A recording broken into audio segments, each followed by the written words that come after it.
хуулийн дээр байдаг шүү дээ. Иргэд заасан гэж байдаг. Иргэд нөөсд олохгүй шүү дээ. Бид нар хинээс шиг хөлбөд орж ирээд хийж олж байна. Тэгээд нөгөө тунхлын чанартай тавьсан ийм юм болохоор хүн цогцолтон дарнаас тусахтай маш том хаалт болдог тийм. Тийм шиг гэдэг шүү дээ. Тэгээд яг нөгөө тийм хэрэгжүүлээд ингээд яваад тэгэхээр тэр асуудлыг хариулж заажлахтай хаагч тийм. Агт хөдөлгөөр маш болцсон. Тэгэхээр одоо бид тодорхойлбол яг энэ тохиолдолд ажиллах нөгөө өсвөлтөөр орчсон иргэдийн оролцоо гэдэг стандарт чиглэлээр хийгээд өгөөж хийж байгаа байхгүй. Одоо бид таван анзаарсан нэгдүгээр сард тийм төсвийн мэдээллийн нэг талыг хангах журмыг санаа авах хавтаж болсон засгийн захиалгад нэг сараас их бүх одоо олон төр тусгаар өөрсдөө төсвийн мэдээллийг самбар дээр хангах гэдэг болсон юм байна гэж байгаа. Бид нар одоо үндсэндээ сая эхний төслүүдэн гаргаад нийтэд мэдээ хүргэх журам бидтэй бүх одоо эдгээр төлөвлөгчдийн хороод багууд хор залхахаараа бас мэдээлэл төрөх ямар стандарт яаж хийж байгаа гэдэг нь журмлаад иргэдийн нийтийн зам мэдээ өгч байгаа юм гээд. Тэгээд олон нийтийн хурлын дэгийн журам гэдэг. Тийм үү? Сумын үйлчлэл сангийн журам гэдэг ингээд бүх энэ нөгөө тунхаглаад зарцсан зүйлүүдийг бүх шигштэй үйл хөдлөх болгоны журамсан тийм тоглоомын төвөнд гаргаж ирж байгаа байхгүй юу? Яг тэрнтэй адилхан одоо бид өсөн хөвдөлттэй тэр асуудал хэрэгжүүлэх бүх асуудал процессын хувьд нэг бүс гаргаж ирсэн. Ахс төр үзэж.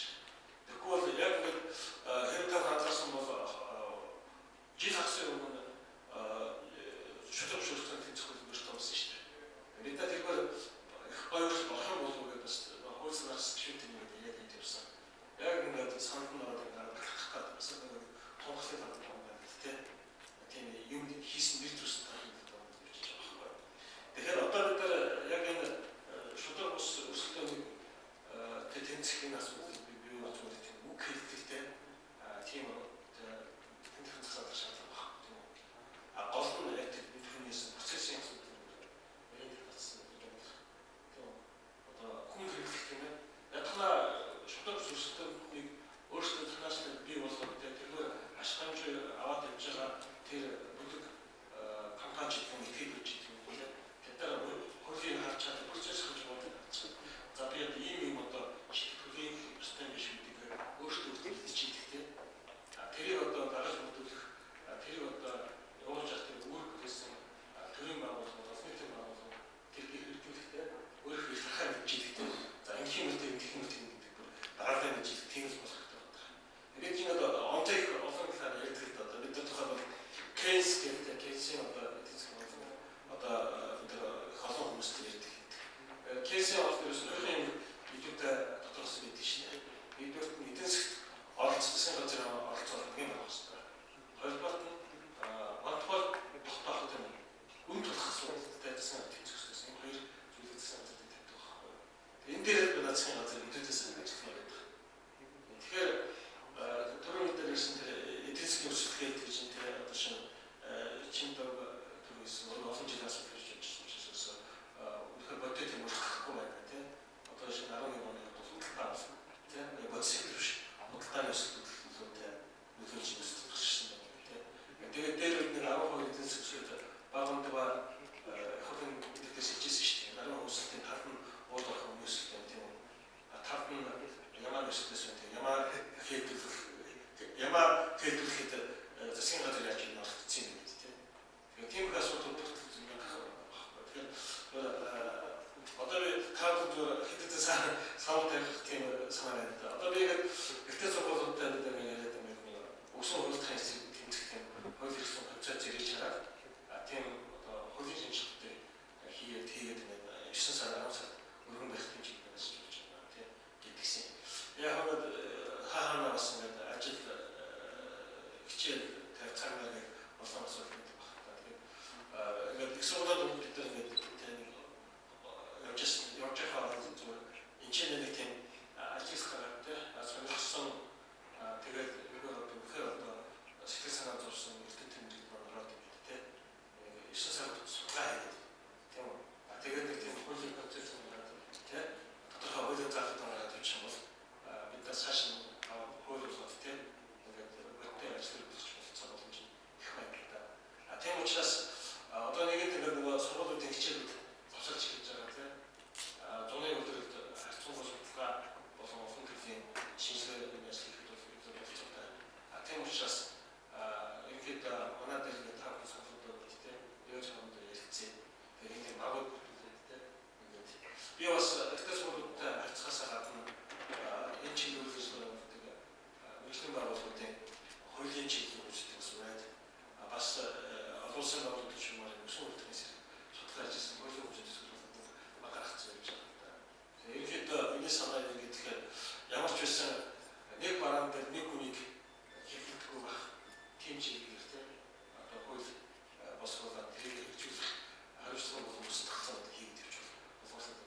сорж байгаа. Нэг санал явуулчлаа. Хаалтж байгаа шүүсэн.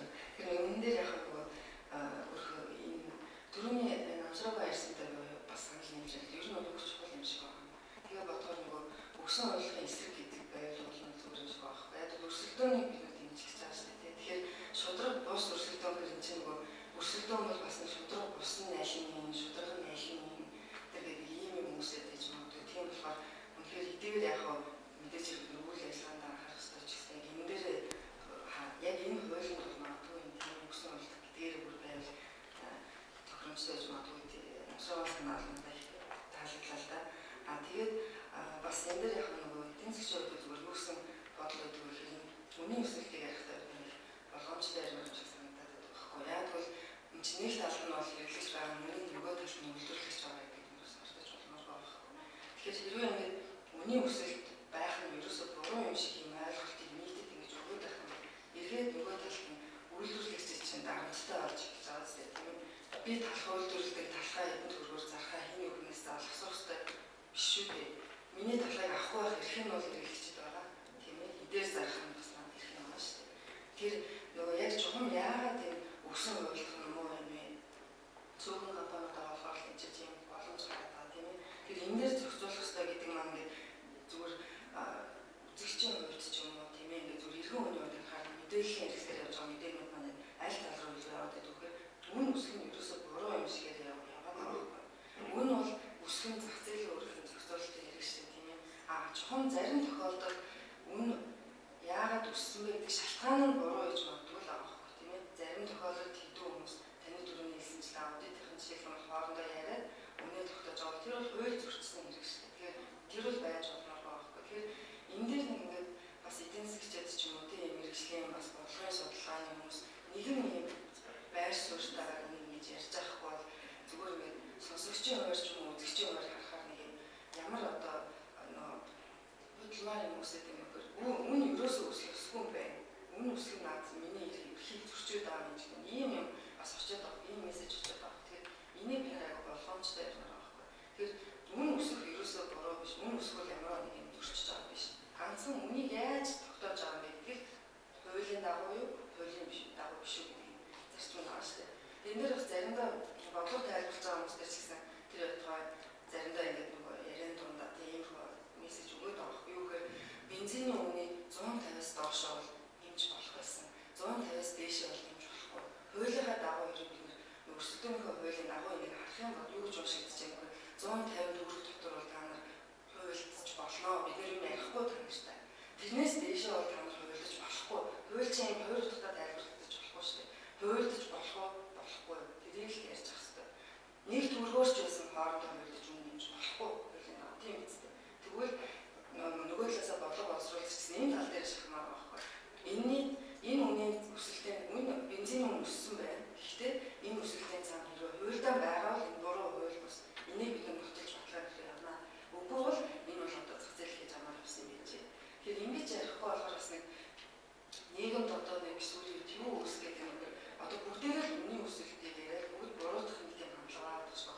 Тэр отгоо зарим одоо хаяа сонсоод үйлдвэрсний нөлөөлөл хүртэл ингээд үн өссөн яриад ингээд сүлсэж авч жишээ. Тэгэл үнэн дотор нэг алхаалт ирсэн цаашаа тал болчихж байгаа. Тийм үү? Нэг алхаалт гурил болж байгаа шүү дээ. Хар мянган хүмүүс ирсэн нийлүүлж байгаа шүү дээ. Тэргүүрээ хоолоо олж идэж байгаа бизнесийн байгаа байхгүй. Тийм болохоор бас энэ талын нөгөө ингэж ялгаж заарлаж өгөхгүй бол тэгэхээр цаашдаа бид нар ярихдаа үнийг яаж ингэж үн яагаад өсвөө гэх хин ямар одоо хууль шалтгаан өсвөө энэ чанараар өсвөө гэдгээс ингэж ярихгүй хүмүүс нэг буруу ойлголт төрөх гэдэг юм шиг санагдаад байгаа л та. Тэгээд бас дасторчууд бол яг үнээр нэг юм санал нийлж байгаа юм. Хуулийн тухаглалын чанартай гэж гардаг гэдэг үнээр санал нийлж байна. Энэ бол зүгээр л ингэ өөрийнхөө судалгааны ганц нэг болоод харахад ч гэсэн. Тэгэхээр уншихаар айгүй сайхан ингэж үндэ бүлгээл харах ямар гоё юм бэ? Би юм хэрэгтэй юм. Тэр юм хэрэгтэй юм бол уншигдаад байгаа. Яг хэрэгч болгоо гэдэг. Тэр энэ дээр бусад гадны байгууллагч гэсэн хуулийн хийсэн судалгаагаар юу гэж дүгнэж байгаа юм бэ? Хэрэгжлийн механизмыг хууль хэлцэж байгаа. Хэлцгүүгээс болоод өнөөдөр юм байдал үүсэж байна гэж. Манай хууль эхлээл яадаг вэ гэвэл малгайг гаргачаад дараа нь хэрэгжүүлэлтэд хэрэгжүүл хийх юм нэг өөр үсэг гэдэг юм шийдвэрлэжтэй. Гэтэл тэгэнгүүт тэмдгээр нь яадаг вэ? Хийдэл гарч эхэлдэг.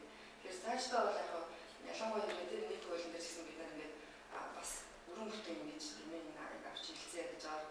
Тэрөө өгсөн хуульдах эсрэгч юм энэ хуулийг одоо хэрэгждэг хууль болоо юм хуулийг батлах тэр явц дотор бол аль юм орох хэрэгтэй яригдах хэрэгтэй хэрхэн хэрэгжүүлэх юм бэ гэдэг нь хамт оруулж өгөх юм бол энэ бол тэр бизнес нэг суулгаж өгье гэдэг бол үнэхээр зөв санаа гэж хэлж байна. Тэгээд бас эцэст нь бол тэгээд баярлснаа бас хэлмээр яа гэх юм бэ боломж олгоод тэгээд янз бүрийн одоо тэрийн болгоо уулзаад байх боломжтой хүмүүстэй уулзаад тэрийн болгоо олж авч чаддаг мэдээлэл ингээд аваад тийм ээ тэгээд санал болгоо юм хэлцэх юм боломж олгож байгаа юм бас уулзалтыг зохион байгуулж байгаа хүмүүс пасторч байгаа гэсэн хэлээ.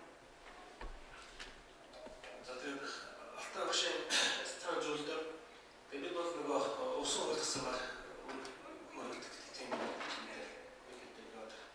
тэгээд бид ингээд маргааш бид нөгөө экспозит болоод байгаа дээр 9:30-аас 11 хооронд кластерын ажлын асуудал хэрэг зүйлийг хийж байгаа.